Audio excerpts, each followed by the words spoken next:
Buen día, chicos, bienvenidos a una clase más de historia. Lo que nos trae hoy acá a concernir es el tema del derecho romano. ¿Alguna pregunta que tengamos sobre lo que hemos visto hasta ahorita? No. Bien, ¿Cómo va a ser la lección? Sí. eh, yo les voy a mandar la lección al mediodía a las 12 y ustedes tienen que enviármela hasta hoy 6 de la tarde. Dicen una pregunta, si yo tengo inconvenientes para mandar el día de hoy, ¿puedo mandarle hasta mañana? Es que no tengo cómo tomarle foto y mi mami tiene que ir a trabajar y no La puedo. lección va a ser por Google Forms. Ah, ya, entonces, Ya. Entonces, eso. Les voy a mandar al mediodía para que resuelvan hasta hoy 6 de la tarde. ¿Está claro? Bien. Bien, chicos, comencemos.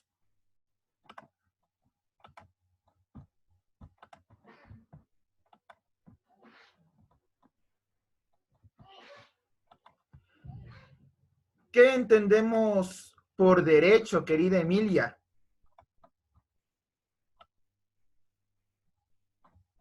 lo que un ser humano tiene o sea, cuando ya nace tiene derecho a vivir y eso, a la opinión, a esas cosas.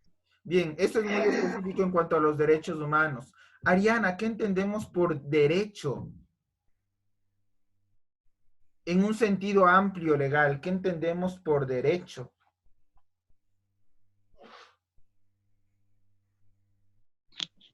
Buenos días, dicen. Buen día. ¿Qué entendemos por derecho? Dicen, ¿Qué pasó? disculpe por entrar tarde. Te oigo. ¿Qué pasó? Disculpe por entrar un poco tarde, mi internet no servía Ya, no y importa. no podía entrar en local. No importa. Lo importante es que llegaste. Te oigo un poco con interferencia, así que pasemos a otra persona, ¿te parece? Alejandra García, ¿qué entendemos por derecho? Martín, si me ayudas con tu cámara. No sirve.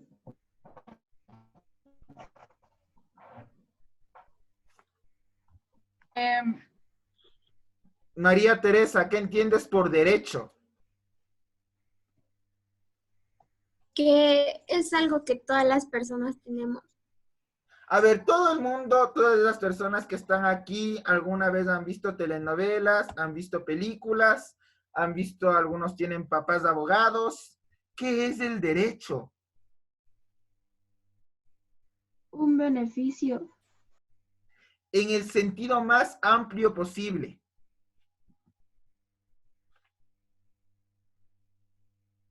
Libertad. Más amplio. Leyes. Principios que se nos permite hacer. Ya, por ahí va lo que dijo Libertad. Martín, leyes. ¿No es cierto? Vamos a... El tema que nos llama es el derecho romano y para eso tenemos que entender qué es el derecho. Es el conjunto de leyes, normas que reglamentan la vida dentro de una sociedad. Pero la pregunta es, ¿por qué nos interesa estudiar derecho si estamos viendo Roma? ¿No es cierto? Y hay que entender una cosa. Mientras que los griegos, por ejemplo, por hacer una metáfora, lo que para los griegos era la filosofía y las artes, para los romanos lo fue la ley. ¿No es cierto? Entonces yo les pregunto, ¿será que siempre ha existido el derecho? ¿Será que siempre ha existido la ley?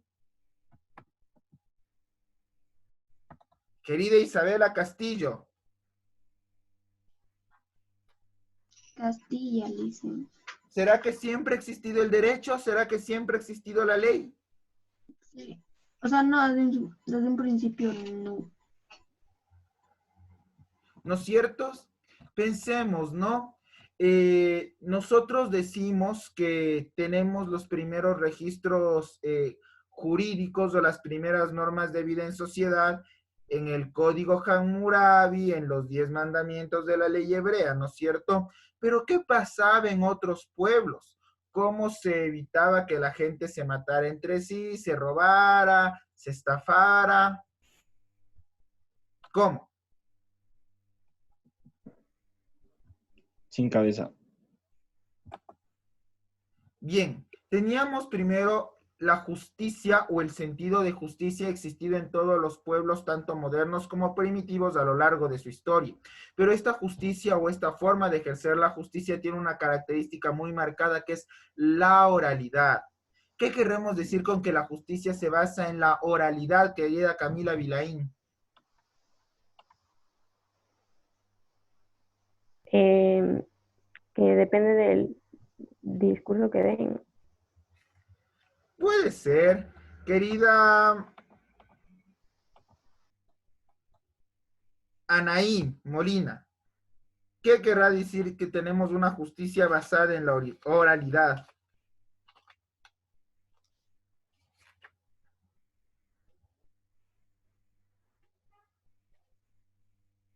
Mateo, ¿qué queremos decir que tenemos una justicia basada en la oralidad?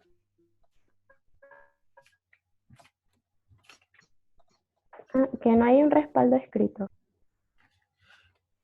Que no hay un respaldo escrito. Quiere decir que la justicia se sustenta en las tradiciones, en las normas morales que indican los padres, que indican los abuelos y que se transmiten de generación en generación. Como que si yo les dijera, no robarás, ¿no es cierto? Y no hay una norma escrita para eso, solo sabes que no tienes que robar porque tus padres te explican que es malo, etcétera, etcétera, ¿no es cierto? Es como en nuestra casa, nuestra mamá nos dice, no abrirás el frasco de galletas. No hay una norma escrita que diga que no tengas que abrir un frasco de galletas. Nadie te dice que abrir un frasco de galletas es malo, pero tu mamá te dice, loco, loca, te comiste el frasco de galletas que era para toda la familia, entonces tiene que haber un castigo, ¿no es cierto? ¿Sí o no? Ya. Lo mismo pasaba con el sistema de justicia basada en la oralidad. Se transmitía de generación en generación y asimismo suponía problemas. Y el problema era precisamente el castigo. Espérenme un segundo.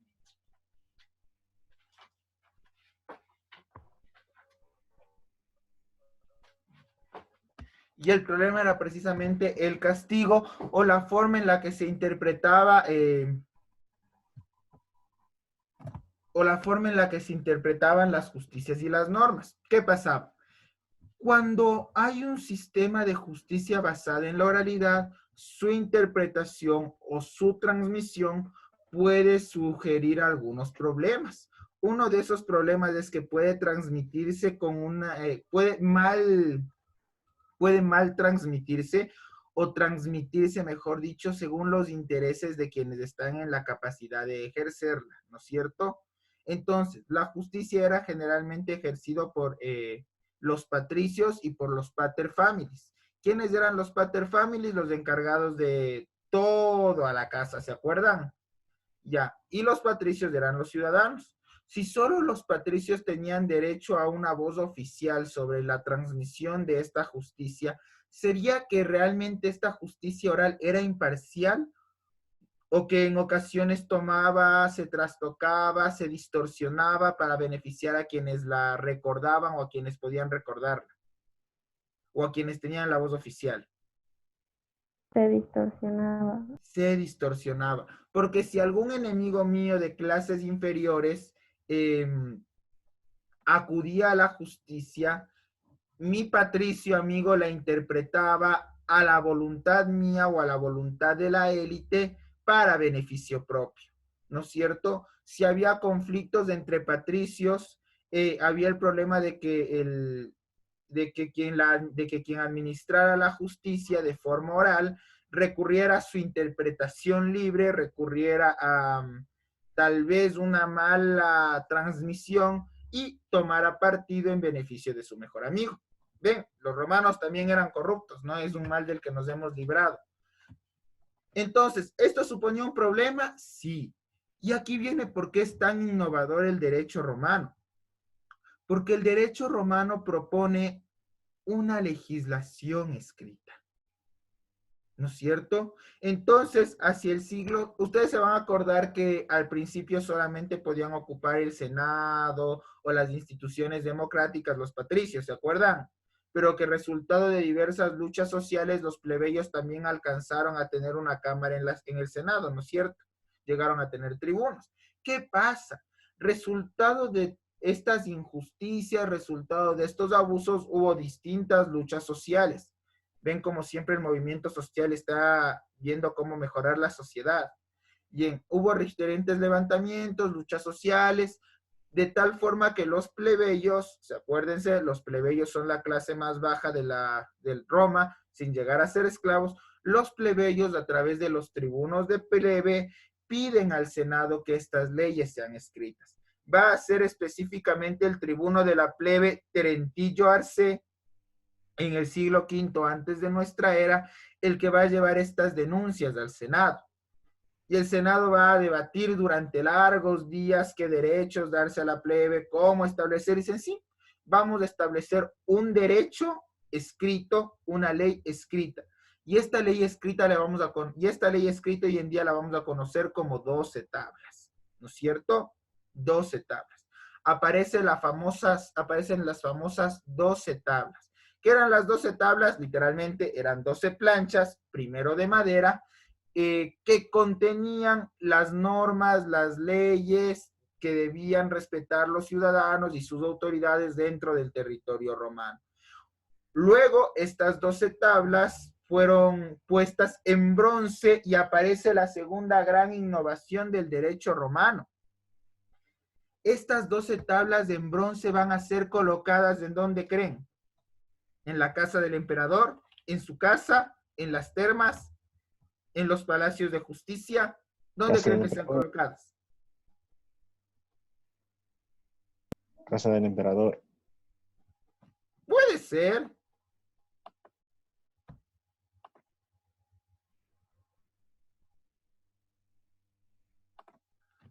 ¿Dónde creen que sean colocadas?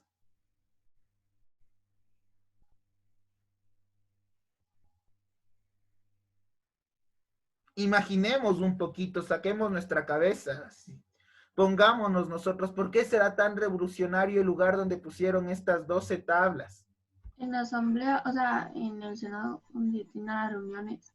Puede ser. ¿Por qué será tan revolucionario? Acuérdense que decíamos que la justicia estaba concentrada en una élite que la manipulaba. ¿Cómo descentralizamos eso? ¿Qué puede ser tan innovador respecto a la descentralización de las leyes?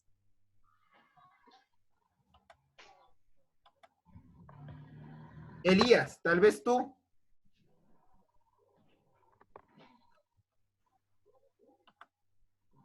Diego, querido, tal vez tú. Debe ser justo para todos. Diego. Se les colocaba en los lugares más concurridos, por así Por ahí decirlo. puede ser. ¿Y cuál crees tú, querido Diego, que era el lugar más concurrido en Roma?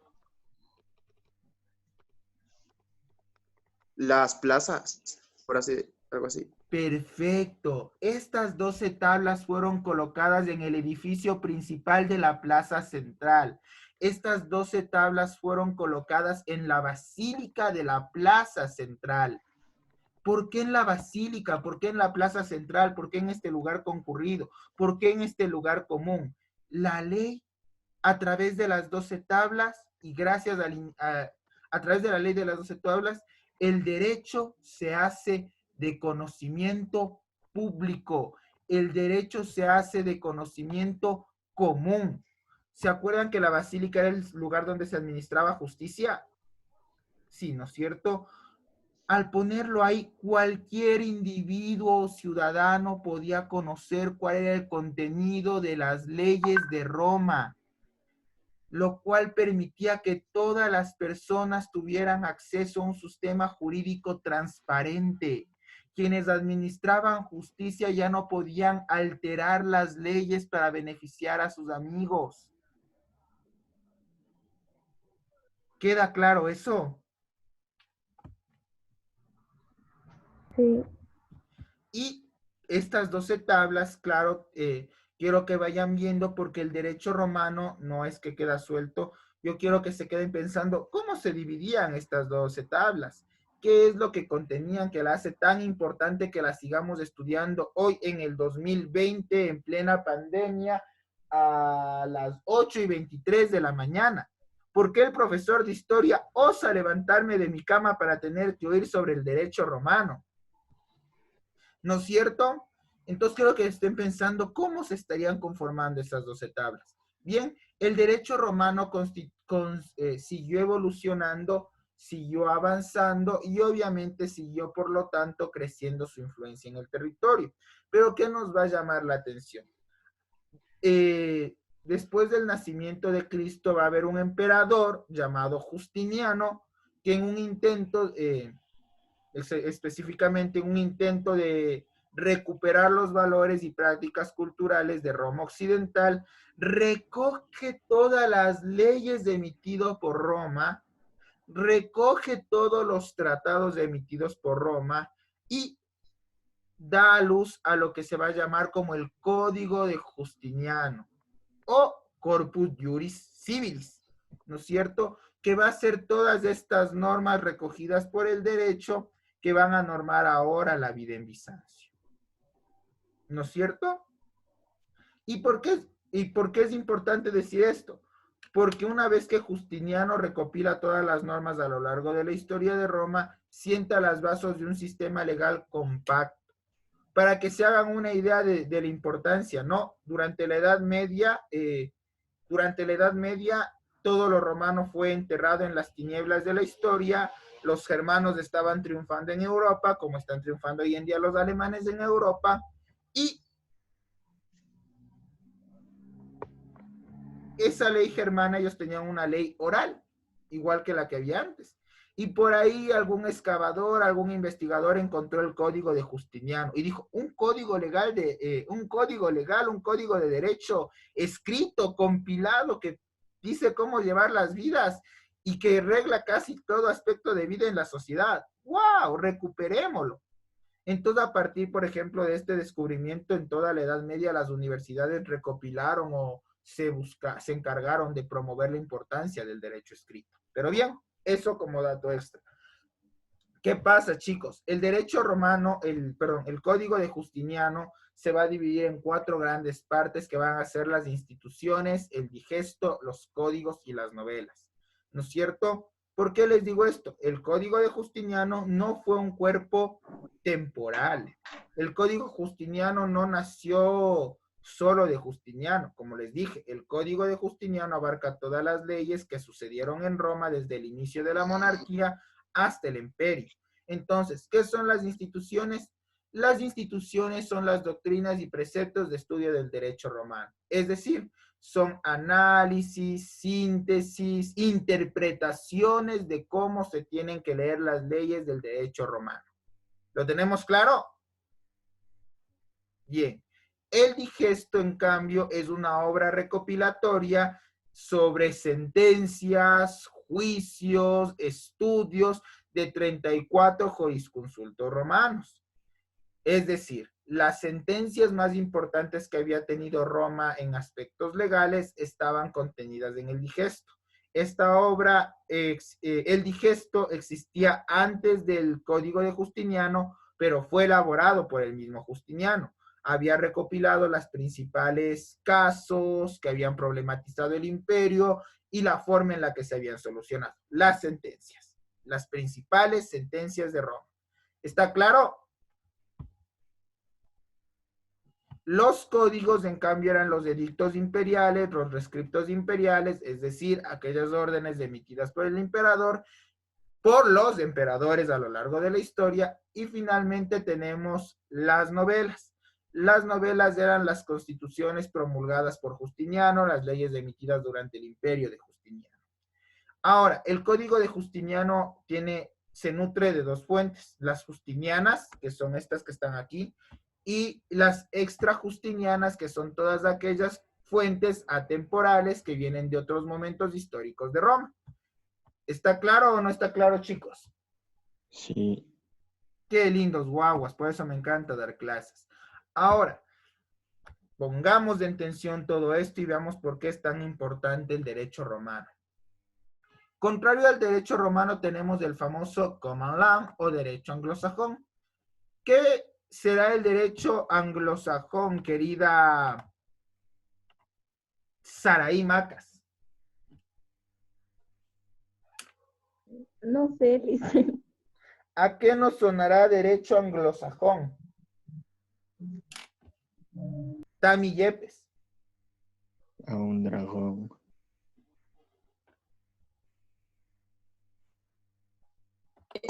No sé, Liz. Querido Adrián Riofrío, ¿a qué nos suena derecho anglosajón? No es un derecho derivado del sistema. ¿Mandel? No es un derecho derivado del sistema, ¿o?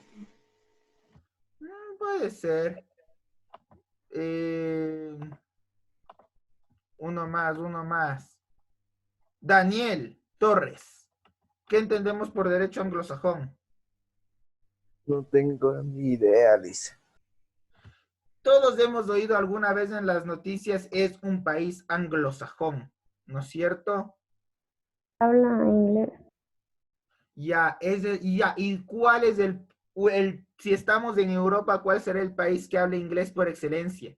Inglaterra. Bien, cuando hablamos del derecho anglosajón o common law, hablamos del derecho ejercido en lengua británica, el derecho que se ejerce en los países de lengua británica o el derecho surgido en Reino Unido, Inglaterra, Gran Bretaña. Gracias. ¿No es cierto? Pero tiene una característica por la cual es importante reconocer el derecho anglosajón. Mientras el derecho romano se basa en la necesidad de una norma escrita, el common law tiene una particular y es que no existe una constitución escrita. Existen leyes, pero no existe una constitución escrita. Entonces, mientras el derecho romano busca normar cada aspecto de la vida social, el common law se resume en una sentencia que a mí me parece a veces un poco aterradora, que es: todo está permitido si no está prohibido en la ley. Todo está permitido si no está prohibido en la ley. Por eso el imperio anglosajón, el imperio británico, el imperio inglés, durante toda su vida ha buscado promover un montón de leyes que busquen lo que norman los romanos a través de la Constitución. Por eso Reino Unido tiene un montón de leyes absurdas inclusive, ¿no es cierto? Porque porque buscaban controlarlo a través de la falta o inexistencia de esta constitución escrita, ¿no es cierto? Ahora, entonces esa va a ser la principal diferencia con el derecho romano que va a heredarse a nuestros sistemas a través del derecho civil. ¿Está claro, chicos? Voy terminando porque me quedan 10 minutos. El derecho romano influencia en todos los países hoy en día que tengan una constitución escrita, específicamente el Ecuador y todo el resto de países de Latinoamérica. ¿Qué pasa? Durante el siglo XIX, Andrés Bello en Chile establece un sistema constitucional basado en la norma escrita que se sustenta en el derecho romano. Y a través de la Constitución de Chile, todos los países latinoamericanos van a seguir este modelo constitucional escrito para sustentar sus sistemas legales en los nacientes estados y repúblicas. Y a esto iba. ¿Por qué era tan importante, por ejemplo, las 12 tablas? Porque nos han dejado hasta hoy en día una división administrativa judicial que abarca cada aspecto de la vida, ¿no es cierto? Entonces, las 12 tablas, el derecho romano, el Código de Justiniano recopila, por ejemplo, el derecho procesal, el derecho civil, el derecho de familia y sucesiones, el derecho de obligaciones y derechos reales, el derecho penal, el derecho sacro, inclusive hay una parte del derecho de las 12 tablas que se llama tablas de los injustos o tabulae iniquae, ¿no es cierto? Que contenía las prohibiciones que había en Roma, etcétera, etcétera. Entonces, por eso era tan importante el derecho romano. Si ven cómo a través de todo lo que yo les he dicho ahorita, derecho procesal, derecho civil, derecho familiar y sucesiones, sigue siendo la división de la norma actual. ¿No es cierto? Vemos que los romanos ya nos dejan el derecho procesal, que es cómo se deben seguir administrativamente y burocráticamente los procesos. El derecho civil, que norma la vida entre ciudadanos, ¿no es cierto? El derecho familiar y sucesiones, el derecho de herencias, patria potestad, divorcios, matrimonios, ¿no es cierto? Derechos de obligaciones, el derecho penal, las sanciones de muerte, ¿no es cierto? El derecho sacro, que era el derecho que para ellos hablaba sobre cómo mantener buenas relaciones entre ciudadanos. ¿Ven cómo seguimos viviendo bajo los aspectos de las antiguas civilizaciones?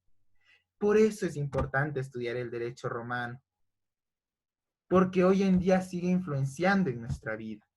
¿Alguna pregunta, chicos?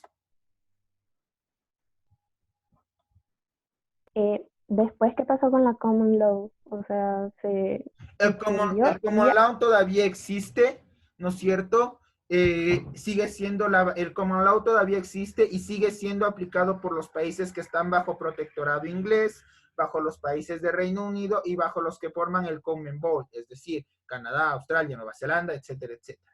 Y básicamente el sistema legal que se aplica es el sistema legal de interpretación real, es decir, lo que interprete Gran Bretaña es lo que se interpreta en todos los países del Common Law. ¿Está claro? Todavía existe y todavía es aplicable. Y todavía se aplica en todos los países que forman el Commonwealth. Es decir, países que de alguna forma están relacionados con Gran Bretaña, sea su pasado histórico, sea por relaciones coloniales. Por eso te dije Canadá. Ya. ¿Alguna pregunta?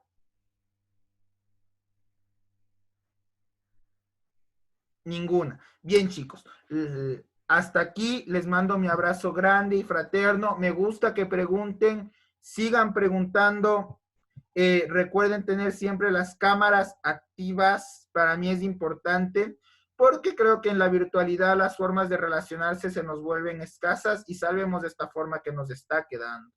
Yo les decía el otro día, veo con terror y con miedo que esta cosa pueda afectar la forma de relacionarnos individualmente, porque la tecnología ya nos está deshumanizando y la pedagogía siento que es el último reducto donde la humanidad todavía tiene acercamientos. Entonces, no permitamos precisamente que la tecnología nos gane o nos divide aún más pensando que puede cumplir funciones también de acercamiento, de contacto, interpretaciones, diálogo, debate, intercambio de opiniones, intercambio de dudas. Yo aprendo bastante de ustedes. Les mando mi abrazo grande, como siempre, les recuerdo que siempre les extrañamos en el colegio y que esperamos volverles a ver lo más pronto posible. Bien, chicos,